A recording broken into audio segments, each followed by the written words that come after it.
Hello everyone, I welcome you all on my YouTube channel. Today we will discuss about Agriculture Census 2015-16. ये हमारा सबसे latest census है और इसके बाद अभी तक दिसंबर 2023 में आना चाहिए था लेकिन अभी ये लेट हो चुका है और आई थिंक आपके इस वाले एग्ज़ाम में यही पूछा जाएगा। और इससे बहुत हमेशा हर एग्जामिनेशन में बहुत सारे क्वेश्चंस पूछे गए हैं, रिपीटेटिव क्वेश्चन पूछे गए हैं, तो इसे आप छोड़ के नहीं जा सकते। चलो, जो मोस्ट इम्पॉर्टेंट पॉइंट्स है उसको हम लोग डिस्कस कर लेते हैं। आई होप कि ये लेक्चर आपके लिए बहुत हेल्पफुल होगा। इसको लास्ट तक जरूर सुनना और साथ ही साथ इसको सब्सक्राइब भी कर लो इस चैनल को, ताकि ऐसे कोई भी वीडियोज़ आए तो उसका नोटिफिकेशन आपके पास पहुंच सके। बात करते हैं एग्रीकल्चर सेंसस ऑफ इंडिया का। ये एवरी 5 ईयर्स में इसको कंडक्ट करवाया जाता है। देख लो, 5 ईयर इंटरवल पे इसको कंडक्ट किया जाता है। और to collect data on structural aspect of operational holding in the country. Agriculture census जो है वो 3 फेजेज में कंडक्ट किया जाता है और इसके लिए जो फाइनेंशियल एंड एडमिनिस्ट्रेटिव सपोर्ट है स्टेट एंड यूटीज़ को, वो कौन देती है? तो गवर्नमेंट ऑफ इंडिया। तो ये आपको याद रखना है। जैसे कोई इंडिपेंडेंट बॉडी, कोई इंस्टीट्यूट, या फिर ऐसा लिख दे कि ये स्टेट करवाती है, मतलब इस तरह के बहुत सारे ऑप्शंस आ सकते हैं। तो कंफ्यूज नहीं होना, ये गवर्नमेंट ऑफ इंडिया है जिसको हैंडल करती है और ये सेंसस करवाया जाता है उन्हीं के द्वारा। ठीक है। द देखो, अब ये एग्रीकल्चर सेंसस है, उसका रेफरेंस पीरियड क्या होगा? तो किसी भी साल, जिस साल का आ रहा है उसका एग्रीकल्चर ईयर होगा। अब हम लोग बात करते हैं ईयर का, तो 3 तरह के ईयर होते हैं। एक कैलेंडर ईयर हो गया, एक फाइनेंशियल या फिजिकल ईयर हो गया, और एक हो गया agriculture year. Calendar year is simple, जो कि आपको कैलेंडर सिंपली आपको देखने के लिए मिलता है। जनवरी 1 से लेकर 31 दिसंबर तक का जो ईयर है वो आपका कैलेंडर ईयर हो गया। फाइनेंशियल ईयर भी आपको पता है कि 1 अप्रैल से लेके 31 मार्च तक जो ईयर हुआ वो हो गया आपका फाइनेंशियल ईयर।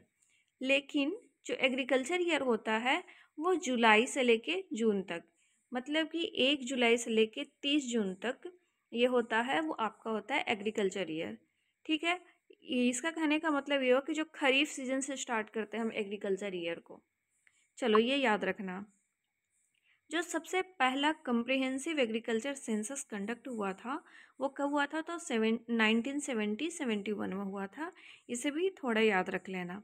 अभी तक में पूरे मिला के 10 एग्रीकल्चर सेंसस कंडक्ट हो चुके हैं और यदि जो नया यदि आया 2024 में आई थिंक आने वाला है, तो वो हमारा 11th एग्रीकल्चर सेंसस सीरीज होगा। Being the ultimate unit for taking agriculture related decision, operational holding has been taken as a statistical unit at micro level for data collection. चलो बात करते हैं what is operational holding. Operational holding क्या है?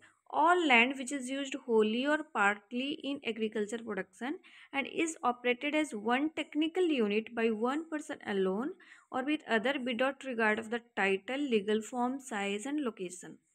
कहने का मतलब ये हुआ कि यदि किसी एक पर्टिकुलर पर्सन या फिर किसी एक पर्टिकुलर फैमिली की बात करें, यदि पर्सन अकेला रह रहा है तो पर्सन की बात करेंगे, पूरी फैमिली एक साथ रह रही है, उनका होम हाउस एक ही है, तो उसको हम एक ऑपरेशनल होल्डिंग में कंसिडर करेंगे।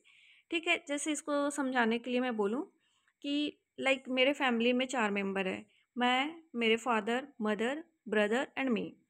तो हम सभी के नाम पे थोड़े थोड़े लैंड है। तो ये सारा का सारा ऐड करने के बाद जो हमारा होल्डिंग होगा वो होगा हमारा operational holding, because we are family. चलो, सपोज करते हैं कि मैं बिल्कुल अलग हो गई, मैंने सोचा कि नहीं, अब मुझे अपने भाई बहन के साथ नहीं रहना, मैं बिल्कुल अलग रहना चाहती हूँ। तो अब हमारा ऑपरेशनल होल्डिंग जो होगा वो इंडिविजुअल लेवल पे होगा, लाइक जो मेरा होगा वही होगा वो मेरा ऑपरेशनल होल्डिंग। फिर अब बात करते हैं ऑपरेटेड एरिया का। Operated area include both cultivated and uncultivated area. Like मेरे पास 4 हेक्टेयर ऑफ लैंड है, जिसमें से मैंने 3 हेक्टेयर को कल्टीवेट किया, 1 हेक्टेयर को मैंने अनकल्टीवेटेड छोड़ दिया है। बट जो ऑपरेटेड एरिया की बात करेंगे ना, इसमें ये दोनों आ जाएगा। मतलब जो 3 हेक्टेयर प्लस 1 हेक्टेयर है इक्वल टू 4 हेक्टेयर, ये सारे के सारे ऑपरेटेड एरिया होंगे। यही इसमें लिखा गया है। Operated area include both cultivated and uncultivated area provided part of it is put to agriculture production during the reference period. If, for instance, an operational holding consists of 4 survey number, out of which 1 survey number is put to non-agriculture uses, the total area of operational holding will be equal to total geographical area of all 4 survey number. Okay, I hope कि आप समझ चुके होंगे। अब बात करते हैं size classes and size group of holding. इसके बारे में बात करेंगे सबसे लास्ट में। वह 5 क्लासेस में बांटते हैं फार्मर्स के टाइप को on the basis of their operational holding, there land holding. इसके बारे में लास्ट में बात करेंगे। उसके पहले क्या देख लेते हैं कि क्या की हाइलाइट्स थे 2015-16 का एग्रीकल्चर सेंसस का। तो सबसे पहले total number of operational holding जो है कंट्री में वो इंक्रीज हो गई है। 138 मिलियन इन 2010-11 था, जो कि अभी 146 मिलियन इन 2015-16 हो गया है। तो ये इंक्रीज होने का मतलब ये नहीं हुआ कि हमने अच्छा काम किया है, इसका मतलब ये हो कि बहुत सारी फैमिलीज ब्रेक हुई हैं और फैमिली का जो नंबर है वो इंक्रीज़ हुआ। फैमिली का नंबर इंक्रीज़ होगा तो ऑपरेशनल होल्डिंग्स भी इंक्रीज़ होंगे। मैंने इसके पहले ही आपको समझाया था कि ऑपरेशनल होल्डिंग होता क्या है एग्जाम्पल्स के साथ। तो अभी जो हमारा ऑपरेशनल होल्डिंग है वो कितना है, 146 मिलियन इन 2015-16। तो ये इसको याद रखना है। फिर the data of 2015-16 agriculture census reveals that in total of 146 million operational holding in the country, highest number of operational holder belong to Uttar Pradesh, followed by Bihar, Maharashtra and Madhya Pradesh। Simple सी बात है, operational holding की बात करें तो जहाँ population ज़्यादा होगा वहाँ पे फैमिलीज ज़्यादा होंगी, जहाँ फैमिलीज ज़्यादा होंगी वहाँ पे ऑपरेशनल होल्डिंग ज़्यादा होगा। तो सबसे ज़्यादा जो पॉपुलेशन है वो उत्तर प्रदेश में, उसके बाद महाराष्ट्र में है। बट यहाँ पे महाराष्ट्र में क्या है कि लोग एक साथ आई थिंक रहते हैं, बट बिहार में अलग अलग रहते हैं, ऐसा सोच लो। तो सबसे ज़्यादा जो ऑपरेशनल होल्डर्स हैं वो उत्तर प्रदेश में है, उसके बाद बिहार में, फिर महाराष्ट्र में है। ठीक है, उसके बाद मध्य प्रदेश में। तो आप 3 का याद रखो, 3 का नहीं रख पाते हो तो 1 का तो कम से कम रखना ही है। अब बात करते हैं ऑपरेटेड एरिया की। तो ऑपरेटेड एरिया क्या है कि पहले 157.14 million hectare, the highest operated, total जो हमारा ऑपरेटेड एरिया है वह है 157.14 मिलियन हेक्टेयर, जिसमें सबसे ज़्यादा एरिया है वो राजस्थान का है, which is followed by Maharashtra and Uttar Pradesh. तो आप देख लो कि सबसे बड़ा स्टेट कौन सा है, तो राजस्थान। तो ऑपरेटेड एरिया जो होगा, एरिया से ही बड़ा होगा ना कोई भी स्टेट, तो ऑपरेटेड एरिया भी जो ज़्यादा होगा वो होगा राजस्थान का। वैसे ही जो ऑपरेशनल होल्डिंग था जहाँ सबसे ज़्यादा पॉपुलेशन है वही फर्स्ट पे आएगा, तो उत्तर प्रदेश। ये ट्रिक भी है जिसको आप याद रख सकते हो।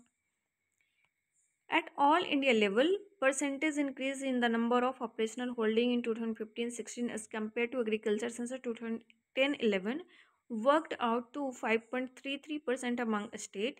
The highest variation was found in case of Madhya Pradesh, followed by Andhra Pradesh and Rajasthan। मतलब कि जो ऑपरेशनल होल्डिंग्स की जो साइज़ है, मतलब हाँ नंबर है, वो सबसे ज़्यादा इंक्रीज़ कहाँ पे हुआ, तो मध्य प्रदेश में, आंध्र प्रदेश में एंड राजस्थान में। मतलब नंबर ऑफ़ फैमिलीज़ जो इंक्रीज़ हुई हैं सबसे ज़्यादा मध्य प्रदेश में हुई हैं। कहीं कहीं पे जो ऑपरेटेड एरिया है वहाँ पे वो डिक्रीज़ भी हुआ है। ऑपरेटेड एरिया है जो इन टोटल बात करें तो वो डिक्रीज़ हुआ है। पहले 159.59 मिलियन हेक्टेयर था 2010-11 में, जो कि अब 157.14 मिलियन हेक्टेयर है। ऐसा क्यों? पॉपुलेशन बढ़ रहा है, हम लोग के डिमांड बढ़ रहे हैं, बहुत सारी जगह पे इंडस्ट्रीज़ हैं, बहुत सारे जगह पे होम बन गए हैं। तो जो एग्रीकल्चर एरिया है ना वो धीरे धीरे हमारा रेसिडेंशियल एरिया में कन्वर्ट हो रहा है, और इस कन्वर्जन की वजह से जो ऑपरेटेड एरिया है वो डिक्रीज़ हो रहा है। Some state also showed decline in the number of operational holding. हाँ, इसी की बात करी थी मैं। कुछ स्टेट हैं जहाँ पे ऑपरेशनल होल्डिंग में डिक्लाइन भी हुआ है, जबकि हमारा population day by day increase हो रहा है। बट गोवा में एंड मणिपुर में, इन दोनों जगह पे ऑपरेशनल होल्डिंग्स हैं वो डिक्लाइन हुए हैं। अब देख लो, मणिपुर का तो नहीं पता, अब गोवा का ये देख लो कि वहाँ पे मोस्टली जो लोग हैं वो टूरिज़्म पे डिपेंडेंट होने लग गए हैं, और वो प्रॉफिटेबल बिजनेस है वहाँ के लिए। मे बी ये कारण है कि उनमें कुछ फॉल देखने के लिए मिला है ऑपरेशनल होल्डिंग्स में।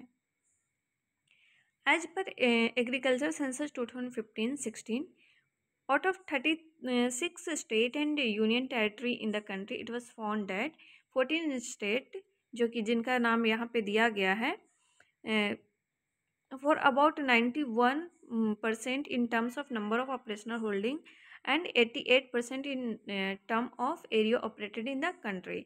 मतलब कि 14 स्टेट है, 36 स्टेट प्लस यूनियन टेरिटरी में, जो जिसमें जहाँ की 91% ऑपरेशनल होल्डिंग्स है और 88% एरिया ये कवर करती है। ठीक है, उसके बाद हम लोग बात करेंगे, ये बहुत ही इम्पोर्टेंट है और ये क्वेश्चन हर जगह ही पूछा गया है, तो इसको तो याद रखना ही है। The average size of operational holding has declined to 1.08 hectare in 2015-16 as compared to 1.15 hectare in 2010-11। मतलब कि 1.15 हेक्टेयर था 2010-11 में ऑपरेशनल होल्डिंग का साइज, एवरेज साइज, जो कि अब डिक्रीज होकर 1.08 हेक्टेयर हो गया है। और ये बहुत ही इंपॉर्टेंट है, इसको याद रखना, मैं बार बार कह रही हूँ। The percentage share of female operational holder has increased. ये बहुत ही अच्छी बात है, यदि कहीं पे वुमेन एम्पावरमेंट की बात की जाती है तो आप ऐसे पॉइंट्स रख सकते हो कि हमारा जो फीमेल ऑपरेशनल होल्डर्स हैं उनका परसेंटेज इंक्रीज हुआ है।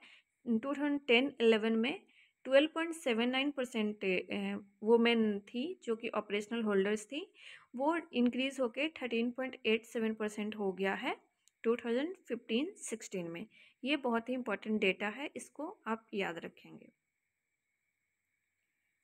अब बात करते हैं कि जो हमारे यहाँ सबसे ज़्यादा इंडिया में स्मॉल एंड मार्जिनल फार्मर्स हैं। तो जो स्मॉल एंड मार्जिनल फार्मर है, मैं लास्ट में बताऊंगी कि इनका क्लासेस भी। तो ये 0 से लेकर 2 हेक्टेयर तक के लोग हैं। ये ऐसे लोग 86% हैं जो ऐसे ही लोग हैं, मतलब कि स्मॉल एंड मार्जिनल फार्मर हैं 2015-16 में। और ये 2010 से 11 से कंपेयर किया जाए तो उस टाइम पे 84.97% लोग ऐसे थे। मीडियम एंड सेमी मीडियम जो ऑपरेशनल होल्डिंग है 2015-16 में, वो सिर्फ 13.22% रह गए हैं। ठीक है, ये डेटा आप एक बार देख लेना, इससे बहुत ज़्यादा क्वेश्चन नहीं पूछा जाता है, लेकिन हाँ स्मॉल एंड मार्जिनल होल्डिंग्स को लेके पूछ लिया जाता है, या फिर आप कहीं भी कोई ऐसे एग्ज़ाम दे रहे हो जब डिस्क्रिप्टिव राइटिंग है, या फिर कहीं आप ऐसे इस तरीके से किसी भी कॉलेज के एग्ज़ाम में या फिर प्लेसमेंट में बैठ रहे हो और वहाँ पे किसी टाइप का ऐसा कुछ लिखने या बोलने का आ जाए, तो आप ये सब पॉइंट्स रख सकते हैं। अब बात करेंगे लार्ज होल्डिंग की। लार्ज होल्डिंग जो 10 हेक्टेयर एंड एबव वाले होंगे वो बहुत ही कम है, 0.57% है लार्ज होल्डिंग वाले, लेकिन उनके पास जो लैंड है वो 9.04% है। ठीक है, अब बात करेंगे, सबसे लास्ट पड़ाव पे आ गए हम लोग, इसमें साइज ऑफ लैंड होल्डिंग्स के अकॉर्डिंग जो फार्मर्स का टाइप है वो बात करेंगे। तो इसको 5 कैटेगरी में कैटेगराइज किया गया है। सबसे पहले तो मार्जिनल फार्मर हैं, तो मार्जिनल में 0 से लेके 1 हेक्टेयर तक के लोग आएंगे। मतलब 1 हेक्टेयर से कम वाले लैंड वाले जितने भी फार्मर हैं वो हो गए मार्जिनल, या 0 हुआ तब तो लैंडलेस ही हो गए वो। फिर स्मॉल है जो 1 से लेके 2 हेक्टेयर एरिया वाले जो फार्मर होंगे वो होंगे स्मॉल में। सेमी मीडियम एंड मीडियम, यहाँ पे सबसे ज़्यादा कन्फ्यूज़न होता है और यहीं पे हम लोग जाके अटकते हैं। तो 2 से लेके 4 हेक्टेयर वाले जो होंगे वो होंगे सेमी मीडियम। सेमी मीडियम को भूलना नहीं है, कैटेगरी है 3rd नंबर पे हमारा, 2 से लेके 4 हेक्टेयर वाला। एंड 4 से लेके 10 हेक्टेयर जो लैंड होगा वो हो गए मीडियम वाले लोग। और लार्ज क्या हो गया, ऑब्वियसली 10 से लेके 10 हेक्टेयर से ज़्यादा जितने भी फार्मर्स होंगे उस कैटेगरी में जो फॉल करेंगे वो होंगे लार्ज फार्मर।